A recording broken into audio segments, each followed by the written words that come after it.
Welcome to First Line Compliance's Carefully Off the Cuff. Hi, everyone. Welcome again to Carefully Off the Cuff. I'm Josh. And I'm Ray from First Line Compliance. Today, we thought we would want to touch on something that might be something that is a commonality we're seeing now in our mortgage industry. We've seen it before, and you call it doing more with less, right? And so in this case, we're talking about how you manage compliance in a situation where maybe you don't have the resources you used to have. And that's okay. But remember, there are things that are going to be coming at you from a compliance perspective that doesn't go away simply because you don't have the resources. So for example, we have, anything from HMDA, that's going to be your annual thing. So not just reporting it, but the accuracy of your HMDA. Your pipeline management, what are you doing? Are they withdrawn, declined? Are people cleaning up the pipeline like they should and doing it correctly? Marketing, is people touching your marketing and looking at it to some degree? And how do you manage that in an environment with more that you do more with less? AML, BSA, you have to do those, and ultimately you've got the quarterly, your mortgage call reports. Those are things that come at you whether you have resources or not. So the question is, what kind of tips, what kind of ideas, what are the key focuses in some of these that you look at so you can do at least some with less, and that's what we want to talk about today. So Josh, some thoughts. I mean, think like, for example, HMDA or whatever, what do you think insofar as don't forget about this? And I want to be careful not to say, don't worry about that. But what do we really key in on, I guess, in some of these things, like HMDA, for example? Yeah, so we've talked a lot about HMDA, so I'm not going to repeat all of our kind of best practices, but I do think it's really important that we don't maintain, how do I phrase it, like the muscle memory, the training. If a mortgage company were a professional athlete, it needs to make sure that it's doing its training in order to stay in shape. So we need to maintain our compliance muscle memory, and HMDA really is a key part of that. Making sure that our process of scrubbing the data, reviewing the data, identifying trends, taking corrective action, following up to kind of blend that in, the line between HMDA and ECOA gets pretty thin. So if we're identifying issues in our HMDA filings, are we taking the action to follow up with ECOA? If we're identifying files being marked as approved but not accepted, but there hasn't actually been a full credit approval, maybe that means we need to go back and train some underwriters or our team, look at our system controls about the data collection, the automation in our systems. I'm a big advocate on using your technology to be the bumper lanes for your, the bumper lanes for your, I can't say it, the bumper guards for your bowling alley. Easy for me to say. The automation can be those controls, but we need to then review those automated controls to still make sure that they're functioning the way that we want them to. I think there's a lot there. Ray, let me pass it back to you for some of the ECOA components. Well, I mean, certainly, for looking at your pipeline, so which kind of lends back into HMDA, right? So when you have your pipeline, you still want to make sure it's managed correctly. Remember, there's a slight distinction between managing your pipeline generally for production and managing your pipeline for compliance. So if you got a loan that's been sitting in your pipeline for a while and we couldn't do the loan because the appraisal was too low, whatever it might be, did we get the adverse action out within 30 days, right? We have to get that done. Is somebody monitoring that? And there are tips and tools that you can do that. You look at your pipeline report basically and generate it, and anything within X amount of days, whatever. There's the things you can do, even without all the resources. You manage it by, like, use of technology. In this case, you manage it by a report. I think that's important, and that's one way to do it. Again, don't forget, don't be afraid to go into some of these things. It's not that hard. HMDA, managing pipeline. I would encourage you to at least spend some time looking at it, seeing how it was done. Look at the P&P. It might actually tell you how it's done. So people aren't monitoring all the time. It's okay. Keep in mind also volume might be a little bit less now. So it's not what it used to be of, oh my God, this is going to take all day long. Maybe not. It takes just maybe a couple hours a week, maybe, to do some of these disciplines, the muscle memory, to get some of this done. So by the time you look at your pipeline, it's clean. By the time you do your HMDA, it's going to be clean and accurate. But keep in mind, when you do your adverse action or when you look at your pipeline, a lot of it has to do with, I can't withdraw a loan that was denied. That's the wrong thing, because you get HMDA wrong if that's the case. So that goes back to disciplines of monitoring your pipeline to make sure things are going timely, they're accurate. Oh yeah, this is a decline. Let me get the adverse action out, make sure it's coded correctly. So for HMDA purposes, it's done as a decline, not as a withdrawal. These are the kind of things you want to do. Again, not that hard to do. I think it's just a matter of doing the discipline of it and doesn't take a lot of time.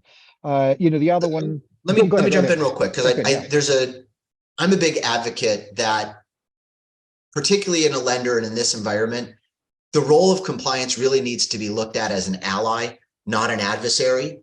Right. And ironically, I think ECOA is a good way for compliance to partner with sales. So 2 suggestions.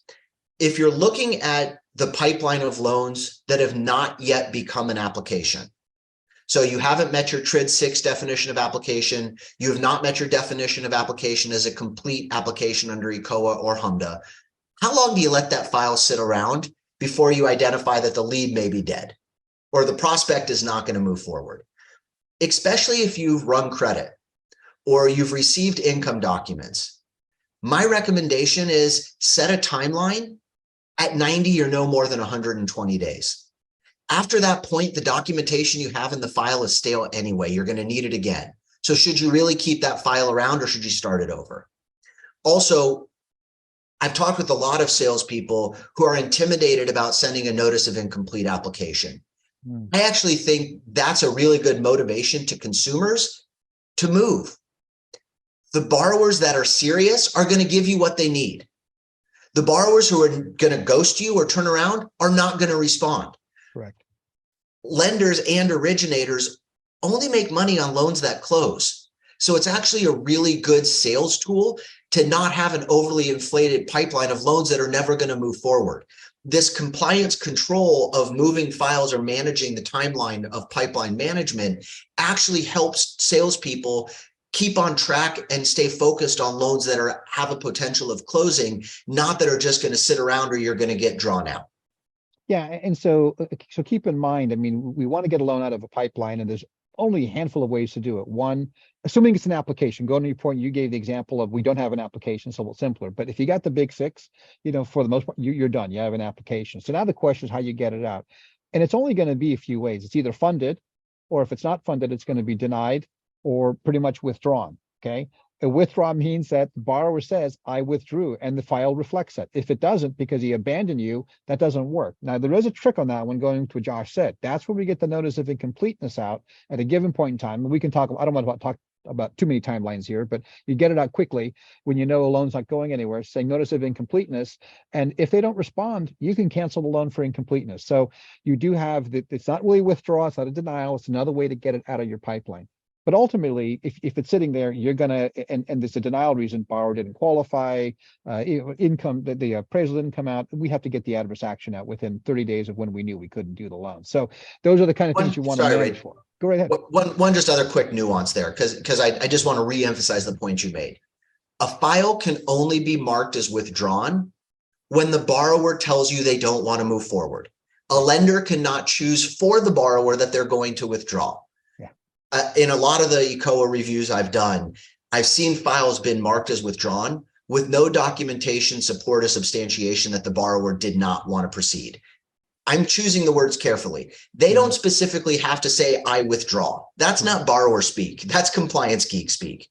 If they tell you I've gone with another lender, or I don't want to move forward, or I submitted an offer on this house and I didn't get it, all of those indicate their withdrawal. Document that. Document that in the conversation log, document that with some form, process it in your system. One of the recommendations we often make is follow up with the borrower in writing to say your file has been withdrawn based on your request. That does 2 things. 1, you have a document to support the action taken. And 2, if the borrower didn't mean to withdraw, they're going to contact you and say, what do you mean I withdrew? I didn't withdraw. And that gives you the opportunity to instantly take action or the corrective action to make sure that the disposition is there. So anyway, so the point is you want to manage your pipeline, and again, spend some time on it.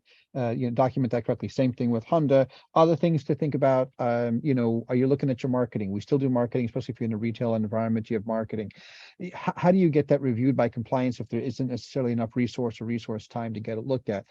Some of the answers there is maybe to simplify your marketing, that it doesn't hit the trigger terms, for example. Well, if you have to know what those are, we can tell you. But the point is, don't hit trigger terms. Simplify your marketing that's still effective, but doesn't trigger a lot of things that might be complicated or create issues. Don't put the interest rate if you can't figure out the APR, for example, right? So maybe you have to rethink about how you do marketing and keep it more simple so that it doesn't get you snagged into issues. So that's one thing on marketing. I'm not going to have comments, but I'm going to switch to others real quick. Yeah. Keep So going. the other one's AML BSA. We have to do training. You have to do the discipline of actually filing SARs or have a process to do that. And of course, you have to do the independent audit. Any quick thoughts on AML BSA as far as to keep that in mind? What Ray said, and see our next episode related to AML. Exactly. So there you go. This is good cross sell. I like that. So cross episodes. So and then call reports, right? Call reports are going to be coming at you. You can't, like anything else, you can't stop it. And quarterly, you're supposed to report these, and it's supposed to be accurate. You make sure somebody's doing it. Someone's spending the time to get it right. The thing about call reports, and that's the frustrating, they have to balance between quarter over quarter down to the loan file. And if it's not accurate, you can barely submit it. Certainly will get kicked back at some point. So there's some tedium involved in doing your mortgage call reports. But again, maybe volume will be a little bit less, but commit to it and do it early. Don't wait till the last day. But mortgage call reports, again, those are things you want to think about. These things are coming at you, and it's not going away. So please, keep some focus, throw some resources at it. It's not as hard as it would seem. I know that we had resources before that everyone specialized, great, but if we don't have that now, then start thinking about picking it up and doing some of it yourself, because it's only going to get worse if you don't do it at all. Ray, Josh, let me jump in. That. So the points that we're raising, I kind of refer to as compliance triage. You got to treat gunshots before you treat stitches. To the point of doing more with less, if you're not sure which your highest priorities are, reach out. We do a lot of analysis and determination of where the highest risk is, and the highest risk are the things you should do first. So call reports have a deadline. HMDA filings have a deadline. Your AML training and independent review have timelines. All of these things are triggered, but depending on where you are in the cycle, the timing becomes one of the elements of prioritization. Let me add just one other element to this, and that is, unfortunately, there have been companies that have been going out of business. Some just because they've decided this is not the right market to be in, others through merger or acquisition, through an asset sale or a stock sale.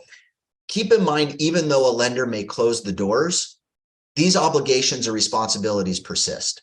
So from the call report perspective, if you have a license that's active in a quarter, you're going to be responsible for filing the call reports in the next quarter. So just as an example, the lender may decide to go out of business in February of this year, but their licenses may not be surrendered until April. That means we're going to need to file the Q2 call reports in July. I had to do my math of when the Q2 were due. Yes, exactly. But 45 days after quarter end. Similar for HMDA. If we did 25 loans in 22 and we did 25 loans in 23, even though we may close our doors in 23, we need to file our 23 LAR in 24. So we're going to need to have some residual compliance resources in order to effectuate the change of the close. Surrendering of the license, surrendering of the foreign entity or Secretary of State status, cancellation of the surety bonds, all things that become really important. Notifying with FHA if we're approved that we voluntarily withdraw. Same for USDA or VA. Letting the agencies like Fannie or Freddie know that we're no longer going to be in business. Canceling your MERS authorization and authority if you're registered with MERS. All of these things actually have penalties, either for failing to notify or failing to meet the deadline to recertify or renew. So all of these things, if we're in business, are critically important. Even if we've gone the path of not staying in business, we need to make sure that we don't slip and keep them in mind as well. Again, if the resources aren't there internally, that's the indication to reach out to us and let us help you on that side as well. Correct. Well, that's pretty much it. I mean, I think the idea is that we recognize people are doing more with less. and certain requirements still have to be met. There are ways, going to your point, you can use a certain triage. I have a certain methodology in how I create hierarchy and risk and the things I do. Every bit of compliance and risk is important, but some are more importanter than others sometimes, and I know how to measure that, and I have definitions for that. But that being said, so keep that in mind. I think just don't ignore these things, and either find help or do it internally as best you can. It doesn't have to be all the bells and whistles necessarily, that when companies that had full staff before, maybe have lesser staff. Okay, maybe we do, check something weekly instead of daily, but you get the idea. You just can't ignore it. So very good. Anything else, Josh? We good? I think we're good. I appreciate everyone joining in. Thanks always for listening. As usual, rate, subscribe, review, and we'll see you next time. Thanks so much.